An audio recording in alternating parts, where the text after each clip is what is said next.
Hello friends, नमस्कार। स्वागत है आप सबका। इस वीडियो में हम डिस्कस करेंगे कक्षा 11वीं के लिए जो प्रश्न बैंक जारी किए गए हैं लोक शिक्षण संचालय मध्य प्रदेश भोपाल द्वारा। उसके हम आज सॉल्यूशन देखेंगे और इसमें हम आज हिंदी पद्य खंड ले रहे हैं। आपको पता है कि पद्य खंड से कितने अंक का पूछा जाना है, तो आपको पता ही होगा कि 20 अंक आपके पद्य खंड से पूछे जाएंगे। चलिए हम ब्लूप्रिंट देख लेते हैं और आपको बताते हैं किस प्रकार से अंकों का विभाजन है और फिर इन क्वेश्चन को देखते हैं। जैसा कि आप देख सकते हैं, ये प्रश्न बैंक हैं जो हिंदी के लिए कक्षा 11वीं के लिए जारी किए गए हैं 2020-21 के छात्रों के लिए, और बिल्कुल नए ब्लूप्रिंट के आधार पर हैं ये। तो इसमें जो आप देख सकते हैं ब्लूप्रिंट जारी किया गया है और ब्लूप्रिंट के आधार पर आप देख सकते हैं आज हम पद्य खंड ले रहे हैं और पद्य खंड में 20 अंक आपके बनेंगे पद्य खंड से। तो 1 अंक के 5 होंगे, 2 अंक के 2 प्रश्न और 3 अंक का 1 प्रश्न और 4 अंक का 2 प्रश्न। इस प्रकार से आपके 20 अंक आपके बनने वाले हैं। तो चलिए इस वीडियो में हम आज पद्य खंड देख रहे हैं और पद्य खंड के इंपॉर्टेंट क्वेश्चन सभी के आंसर आपको इसमें मिलेंगे, क्योंकि बोर्ड ने प्रश्न बैंक जारी किया है, प्रश्न जारी किए हैं, आंसर उसमें नहीं है, तो आंसर आपको इस वीडियो में मिलेंगे। तो चलिए हम शुरू करते हैं और देखते हैं इनके आंसर। तो आप देख सकते हैं ये प्रश्न बैंक वही हैं और इसमें हिंदी पद्य खंड हम ले रहे हैं। तो इसमें सबसे पहले है वस्तुनिष्ठ प्रश्न। वस्तुनिष्ठ प्रश्न में हम सही विकल्प सबसे पहले देखेंगे। सही विकल्प चुनिए में पहला जो क्वेश्चन था, कबीर ने ईश्वर के कितने रूपों को स्वरूपों को जाना है, तो इसका आंसर हो जाएगा 1। देखिए आप देख सकते हैं ये हाईलाइटेड है, 1 हाईलाइटेड है, आंसर सही है। ठीक है, 1 रूपों में, क्योंकि कबीर मानते हैं कि ईश्वर एक है। दूसरा जो क्वेश्चन है, मीराबाई की भाषा मूलतः थी, तो ये ऑप्शन इसमें दिए गए हैं, 4 ऑप्शन हैं, राजस्थानी, बंगाली, अवधी, फारसी। तो इसका आंसर है राजस्थानी। उसके बाद अगला क्वेश्चन है, बे आंखें कविता में कवि ने किसके व्यथित जीवन की चर्चा की है, तो इसका आंसर है किसानों की। ठीक है, किसानों के व्यथित जीवन की चर्चा इसमें की है कवि ने। उसके बाद अगला क्वेश्चन है, घर की याद कविता में कवि के पिता कौन सा पाठ करते हैं, तो गीता का पाठ करते हैं। इसका आंसर सही वाला 4th वाला ऑप्शन हो जाएगा। गजल के शेर छंद के लिए क्या आवश्यक है, तो उसके लिए बहर आवश्यक है। ठीक है, और अब हम देखते हैं रिक्त स्थानों की पूर्ति। रिक्त स्थान के आंसर आप देखते हैं, पहला का आंसर है, कबीर भक्ति काल की निर्गुण भक्ति धारा के कवि हैं, तो इसका आंसर हो जाएगा निर्गुण भक्ति धारा। दूसरा है, मीराबाई ने खालिस्तान से अपनी अनन्यता व्यक्त की है, तो श्री कृष्ण से अपनी अनन्यता मीराबाई ने व्यक्त की है। अगला क्वेश्चन है, सुमित्रा नंदन पंत को प्रकृति का सुकुमार कवि कहा जाता है, तो इसका आंसर क्या हो जाएगा, सुमित्रा नंदन पंत। उसके बाद अगला क्वेश्चन है जो 4th वाला, भवानी प्रसाद मिश्र पद्मश्री एवं गालिब पुरस्कार से अलंकृत हैं। ठीक है, तो इसमें खालिस्तान की जगह पर ये आप आंसर भर लीजिए और सभी को याद कर लीजिए। उसके बाद आगे देखते हैं हम।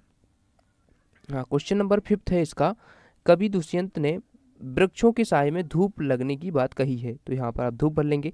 उसके बाद क्वेश्चन नंबर 6 है, आओ मिलकर बचाएं कविता में बच्चों के लिए खेलने के लिए मैदान बचाने को कहा गया है। ठीक है, तो ये आप आंसर इसके याद कर लीजिए। अब हम देखते हैं सत्य सत्य। पहला है, कबीर ने बाह्य आडंबरों पर करारा विहार किया है, तो इसका आंसर है सत्य। उसके बाद दूसरा जो क्वेश्चन है, मीरा के गुरु नरसिंह मेहता थे, इसका आंसर असत्य हो जाएगा, क्योंकि मीरा के गुरु रविदास को माना गया है।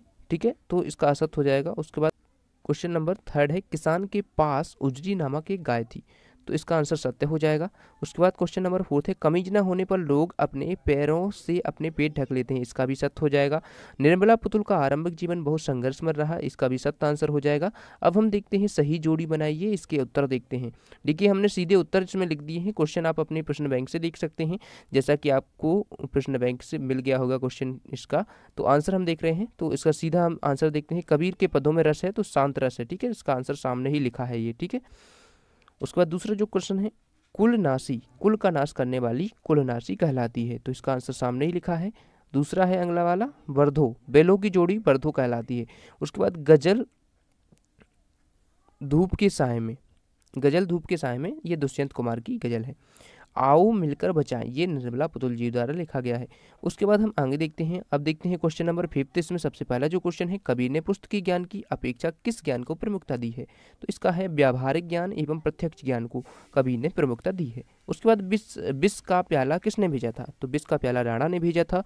उसके बाद अगला क्वेश्चन है, सुमित्रा नंदन पंत किस युग के कवि माने जाते हैं, तो ये छायावादी युग के कवि माने जाते हैं। चिरागा किसका प्रतीक है, तो आशा एवं सुव्यवस्था का प्रतीक है। अगला है, आदिवासियों में क्या पीने की बुरी लत बढ़ती जा रही है, तो इसका है शराब। ठीक है, तो ये बहुत ही इंपॉर्टेंट आपके क्वेश्चन हैं, इन्हीं में से कोई पूछ लिए जाएंगे और इसमें से जैसा कि आपको पता है कि 5 अंकों के वस्तुनिष्ठ इसमें से पूछे जाएंगे। अब हम देखते हैं 2 अंकीय प्रश्न इस अध्याय से, यानी कि इस इकाई से। आपका जो पद्य खंड है, पद्य खंड से जो क्वेश्चन बन सकते हैं 2 अंकीय, यानी 2 अंकीय जो प्रश्न बन सकते हैं, उनके आंसर साथ में आप इसी वीडियो में आप देख सकते हैं। देखिए पहला जो क्वेश्चन है, कबीर ने अपने आप को दीवाना क्यों कहा है? तो इसका आंसर आप लिखेंगे, दीवाना शब्द का अर्थ है पागल। कबीर स्वयं के लिए इस शब्द का प्रयोग इसलिए कर रहे हैं क्योंकि वे झूठे संसार से दूर प्रभु परमात्मा में लीन हैं, भक्ति में सरोवर हैं और उनकी यह स्थिति संसार के लोगों की समझ से परे है, अतः वे स्वयं के लिए इस शब्द का प्रयोग कर रहे हैं। तो इसका आंसर आप आसानी से लिख सकते हैं। 2 अंक में आपको लिखना है, 30 शब्द आपके होने चाहिए। उसके बाद दूसरा क्वेश्चन हम देखेंगे। दूसरा क्वेश्चन जो इसका है, कबीर ने नियम और धर्म का पालन करने वाले लोगों की किन कमियों की ओर संकेत किया है? तो इसका उत्तर देखेंगे, कबीर के अनुसार स्वयं को नियम। तो इसका आंसर आपको पढ़ना है और इसका आंसर आपको याद करना है। पेपर के लिए बहुत ही कम समय बचा है, इसलिए आपको सभी को इसी में से आपको याद करते जाना है। लिखने का टाइम आपके पास नहीं है, ठीक है, तो आपको इसको डायरेक्ट इसी में से याद करते जाना है। उसके बाद देखते हैं क्वेश्चन नंबर 3।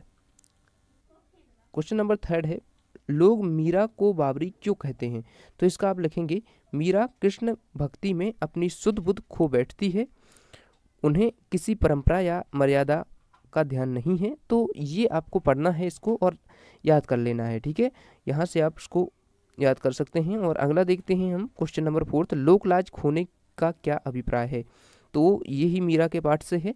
तो उस समय समस्त राजस्थान में पर्दा प्रथा थी। मुगल शासकों की अयाशी और अत्याचार से बचने के लिए स्त्रियां घर से बाहर नहीं निकलती थीं। वे समाज में मीरा कृष्ण का भजन सत्संग करती, ठीक है। तो ये गली गली घूमती थी और इस लोक अर्थात समाज की लाज मर्यादा का उल्लंघन मानकर इसे, ठीक है, मीरा ने इसे त्यागना कहा गया है, अर्थात त्यागना कहा गया है। तो ये आप इसको पढ़ सकते हैं। पूरा आंसर बहुत ही अच्छा तरीके से लिखा गया है आंसर।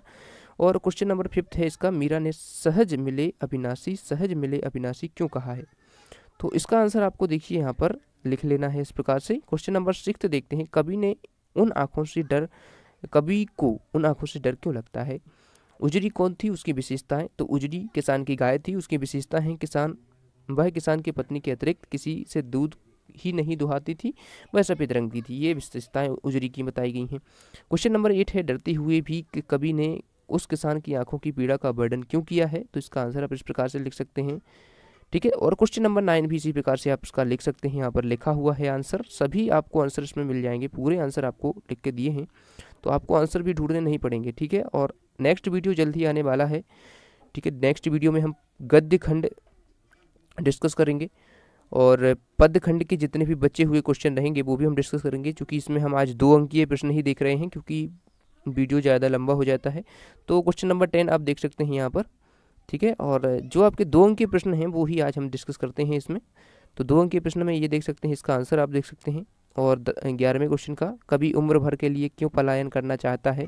दरख्तों का साया और धूप क्रमशः किसके प्रतीक हैं? इसका आंसर आपको यहाँ से देख लेना है, आंसर याद कर लेना है, ठीक है। क्वेश्चन नंबर 12 हो चुका है ये। क्वेश्चन नंबर 13 देखते हैं, माटी का रंग प्रयोग करते हुए किस बात की ओर संकेत किया गया है? कवित्री ने माटी का रंग प्रयोग करके स्थानीय विशेषताओं को उजागर करना चाहा है। संथाल परगने के लोगों में जुझारूपन, अकड़ता, नाच गान, सरलता आदि विशेषताएं जमीन से जुड़ी हैं। तो ये सभी इसके आंसर आप लिख सकते हैं। क्वेश्चन नंबर 14 है, लेखिका निर्मला पुतुल के प्राकृतिक परिवेश में कौन कौन से सुखद अनुभव हैं? तो ये अनुभव हैं, इनको लिख लीजिए, कोई 2-3 याद कर लीजिए इनमें से आप। क्वेश्चन नंबर 15 देखते हैं, लेखिका सहज जीवन के लिए क्या आवश्यक मानती है? तो सहज जीवन के लिए लेखिका ने जो जो आवश्यक माना है यहाँ पर लिखा है, सबको याद पढ़िए और याद करिए। प्राकृतिक सौंदर्य, जैसे उसको सहज प्राकृतिक सौंदर्य को आवश्यक मानती हैं, तो उसके बारे में इसमें लिखा है, सबको याद करना है।